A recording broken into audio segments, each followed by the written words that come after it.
Hey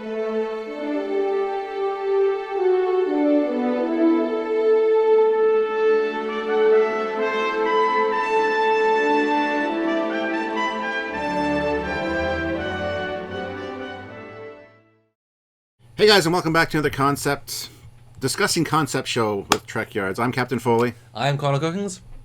And I'm Rick Sternbach. As you can see, we're fortunate enough to have Rick join us yet again today to discuss one of his fantastic designs. And this is absolutely one of my favorites, and I think should have been seen on screen. But I'm going to let Samuel introduce what ship we're looking at. It's funny, this is a ship we've talked about at our panel we did with Rick at Denver Comic Con, so it's nice to finally actually get to talk about this properly. So this is an early Voyager concept, or the one with the fins. Yes. As it is well known. Now, we here we have this great set of sketches that we had that Rick did back in the day, and you can see the right hand side was the very first one of the fin. But this proper sort of full production version of the fin diagram that you've got there in front of you, Rick, that's a hell of a design. So talk us through how this evolved. The initial idea for Voyager, and why. Because it's a very interesting design, and it's got the fins that come out of the engines like pod racer engines from Phantom Menace, right. And it's a very interesting design. Right. Thanks. Yeah, there's a lot of the very early sketches on Voyager were just kind of stumbling around looking for something that would work as a small ship. When the producers put a red check mark on one of the sketches that had very slight runabout bits to it, and a non-saucer shaped front.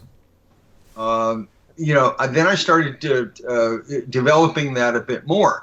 Now, when you talk about the fins, actually, I will give a shout out to an artist buddy from way back, Dave Dietrich. And Dave came up with some very cool Starfleet ships that had, very tall or very low slung fins. And I thought those could be shield emitters. They could be some kind of radiator, subspace radiators of some sort. There were variations on that sketch. Taking the fins off, adding things on top of them. You talk about the doors on the nacelles. Okay, those could either be like drag brakes on an F-15, or they could be accelerator panels, to just let the warp energy loose. I was searching for things, mainly because the producers wanted something on the ship to articulate. So we went into things like cargo loading ramps, the moving nacelle pylons, the doors on the nacelles, just gave them lots and lots of little things to think about. And of course, it ultimately came down to bending the pylons. Okay, and that's how that got worked into the final design. But things like the fins, things like the big radiator fins, a lot of Starfleet ships are very, and this is not to say something bad about Starfleet, but they're very two-dimensional shapes in a lot of cases. I decided to add some height to these things, and I think it could have worked. Some of the sketches, maybe I'd have to rework the proportions of some of the parts. Perfect the way it is, Rick. I love it. He's shaking his head. Yeah. I wouldn't have hardlined those sketches if I didn't like where they were going in the first place. But I will say something that Robert Heinlein, the science fiction author, Robert Heinlein said to me back around 1972, give the editors something to delete. Yes. We hear that from Doug. We hear that from Doug as well. Give them something. And to he hate. was talking about his writing, of course, but that kind of stuck with me over the years. And yes, the producers, they said, slice those things off and develop the ship further. But we have the sketches. We have the sketches to look at, and I labeled just about everything on the detail sketches. Yeah. Just to give them some sense that we knew what this hardware was supposed to be for. Well, at this point, I want to ask Stuart, because this is one that he jumped at the chance. What makes you like this so much, specifically? I don't know. It's so aggressive and so different from other Starfleet ships we've seen. I just something about it really sticks out to me, and I just absolutely love the shapes that are involved here, especially those fins. That profile with the fins on top and bottom, I think it's beautiful. The engine flaps, I could do without those. But the fins I really like, and even the AWACS pod version, or the sister ship on top there is another great idea. Can you imagine a CG segment where that ship is driving, warp 9.999, and those fins are glowing yellow hot? That would be cool. I got to admit. We could have written notes to the visual effects guys saying, look, when it goes really fast, make those things just flare. Yeah, it would have a cool warp streak behind it for sure. Yeah. Burning plasma because it's going so fast. Yeah, I mean, from my point of view, it ironically, even though this is the fin ship, it's not the fins that I'm gravitating towards, which is odd, I know.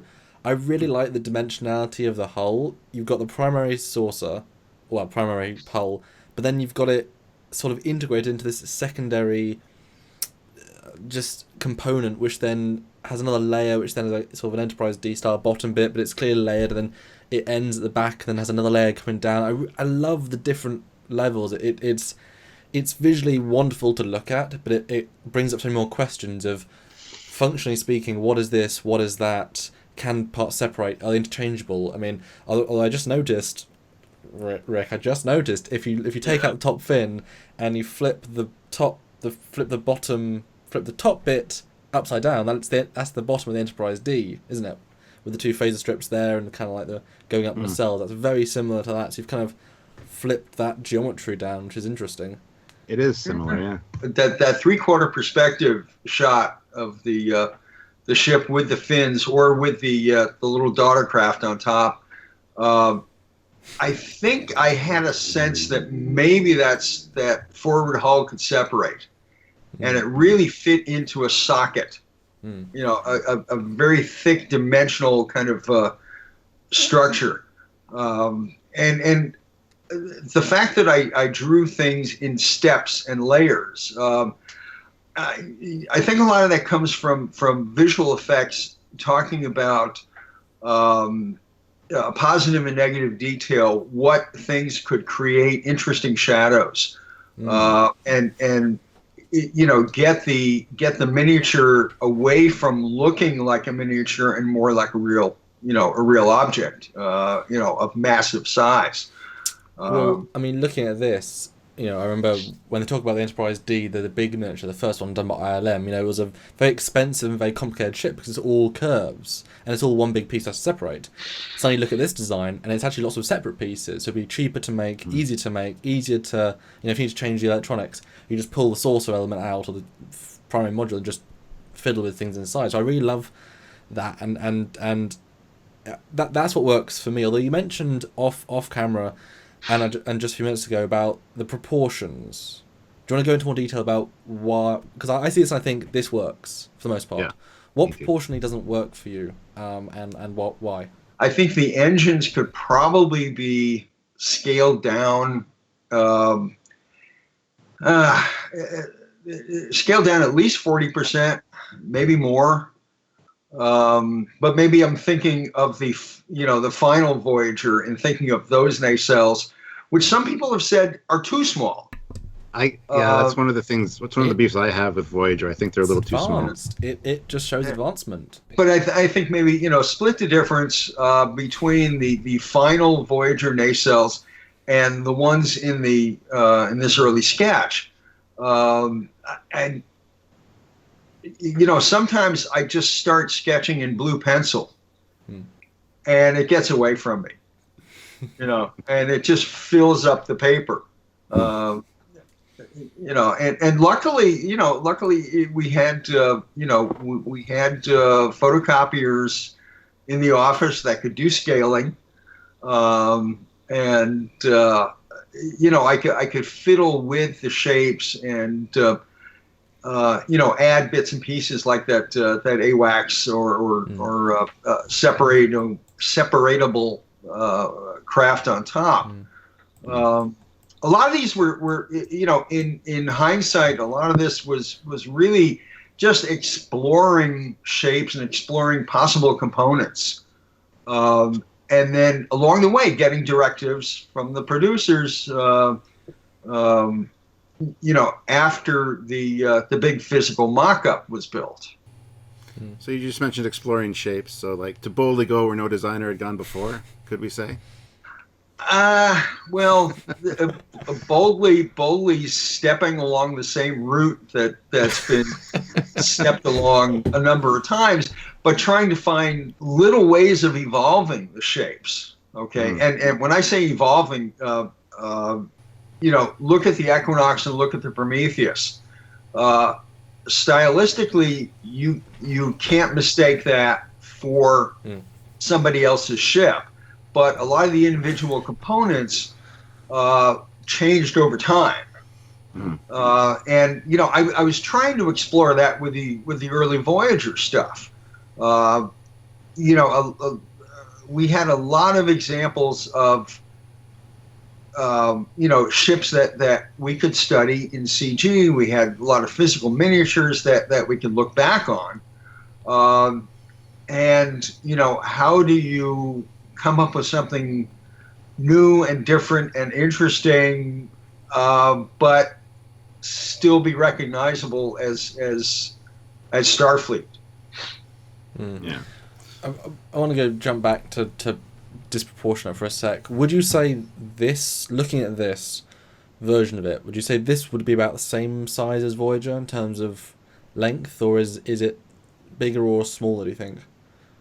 We had a range. We had a range of sizes that Rick Berman looked at in ortho form. Okay, I put a sketch together showing the Enterprise D and 3 or 4 different sizes of Voyager. Starting, I think I actually started Voyager at about 700 foot, and the longest sketch I think was about 1,500 feet. So we looked at those. Rick Berman actually blurted out the exact length of the ship. He said, "Make it 1,130 feet." You got it, boss. I'm looking at one of the size comparisons we found, and it says 1,250 feet. In between 1701A and Excelsior type. And then there's another version scaled up that's about the length of the TNG saucer. Which is about the same size, I guess. So is that smaller than Voyager? What's Voyager's final length on the show?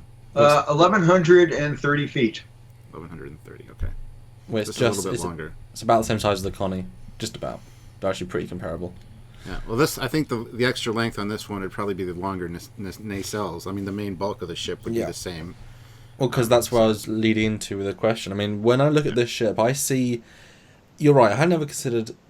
Because it feels like a smaller ship because of how big the engines are. Relative pieces. Because, I mean, especially given... they're very thick. They're very, very thick. But actually, I love how big they are because it gives it such a sense of raw power, raw speed. This is not the sleek, fast, maneuverable Voyager. This is the big powerhouse, this is the advanced next step Okay. It's got these big engines. I mean, obviously you've got then the showing the warp coils. Although obviously I'm looking at it now and you can see the clear Runabout influence with the grills being visible on the It's intriguing. Did you envision that would be for many Starship designs? Obviously, that wasn't then carried through into Voyager, but would you think that... I know people call it about a ship, and some people call it a shuttle, it is a starship. But do you think that style would have carried over to all the big ships? Or at least a whole fleet of them in the evolutionary step? Because I always thought of them as just as part of a sort of shuttle mentality. With things like Prometheus and Equinox, they each had... they each had their own evolutionary line, their own line of of the steps from doodle to finish. With Voyager, one of the hard parts for me was where the heck were the impulse engines going to fit? Mm-hmm. Stick them on top, stick them underneath like the Runabout. So I mean that thankfully, drawing is a lot cheaper than building miniatures. So, so I could try lots of different things, and if something didn't work, okay, well, it ended up in the unused pile. Now, one question that comes to my mind, with that lower fin, was this thing ever intended to land? Was that something you had considered? Like, did the fin fold up? Because if that'd be kind of cool if it folded up. Yeah, maybe. It was never thought of at that point, I guess, eh? No, I wasn't thinking of the landing part. I'm trying to remember. I think the landing of Voyager, word of that came to me a little bit later in the blueprint process. And luckily, I was able to look at the bottom of the engineering hull and say, okay, I think maybe we can fit a couple of doors here. Yeah. Okay. And as we saw, we didn't actually have to land the ship, until the first season was pretty much done. Okay. But the suggestion, the little spark of an idea, was conveyed to me, and okay, I drew the hatch lines, for the feet. We just didn't see them for 20 plus episodes. I want to look about then you got a great side view as well, which does change the feel of the ship. It makes it, I think, less Federation-y, which is with how much those fins. It's just a very three-dimensional. It pushes it out literally, but the saucer area or the primary hull, when you look at it from the side, actually continues sort of the Enterprise D aesthetic a bit. It has no aero shuttle zone. It's just got a sensor dome, little circle bit like the Enterprise D did, but it's got a wonderful main deflector, which is what it says there, which is very Enterprise D, but it's very sort of integrated and the secondary hull was a secondary hull an Enterprise D style, a separate sort of oval piece, or was it all integrated? Because we never saw a view from the bottom looking up. So how did you envision? Was it very separate, or was it very combined and integrated?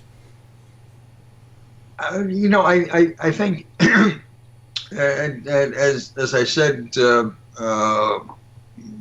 time ago, the Voyager really was.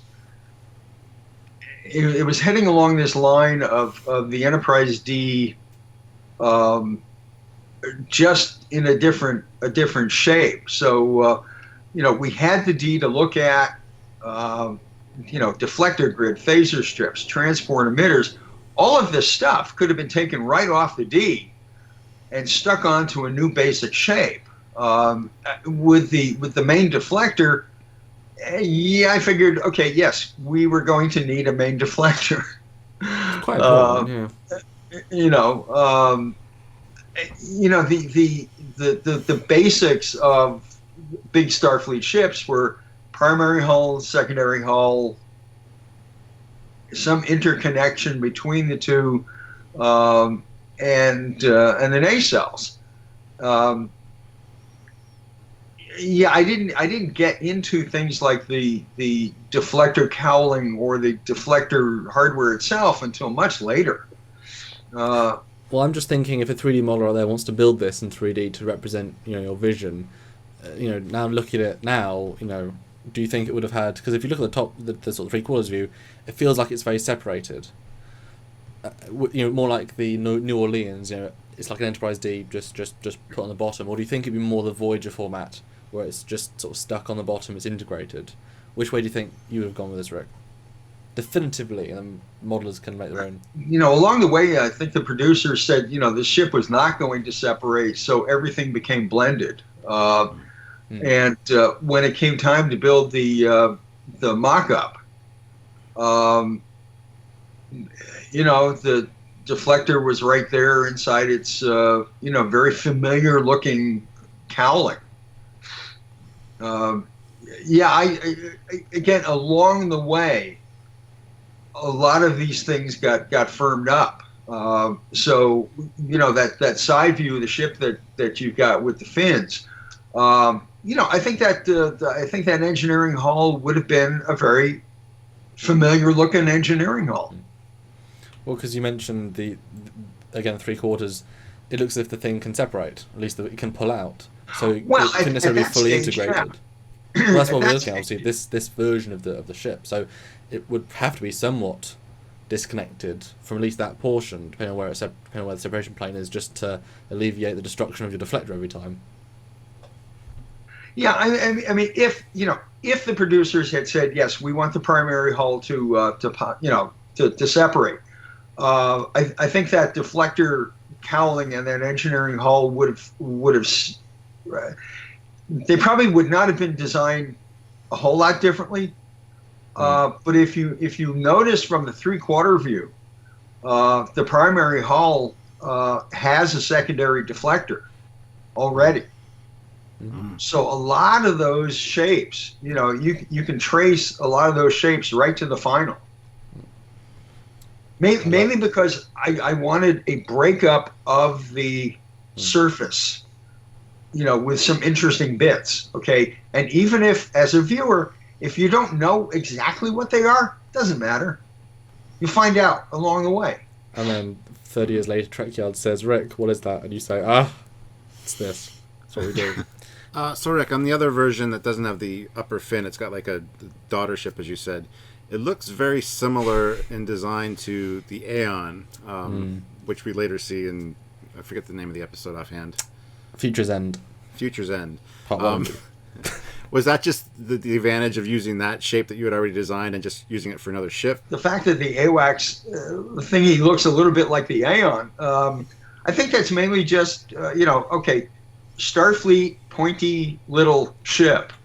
And then all the details fall into place. And if it looks similar, well, you can blame a cluster of cells back here, that I had no contact with. Yeah. 5 years, it's a lot of brain cells away. The rear part of the daughter ship there looks very similar to the Manta design that we had talked about in another episode with you. Yeah. Just kind of that pointy tail. I'm just saying it's an interesting feature. I just wanted to point out that I like that. I like that design style. Like your design style really. I love the shapes. Yeah, there is a point. Yeah.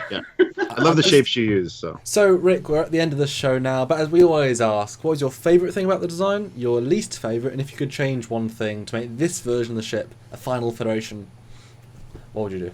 I guess the thing that I like about that basic design, with or without the fins, is it really started to look fast. Yes, it took a little bit of the Runabout styling, but it stretched it out.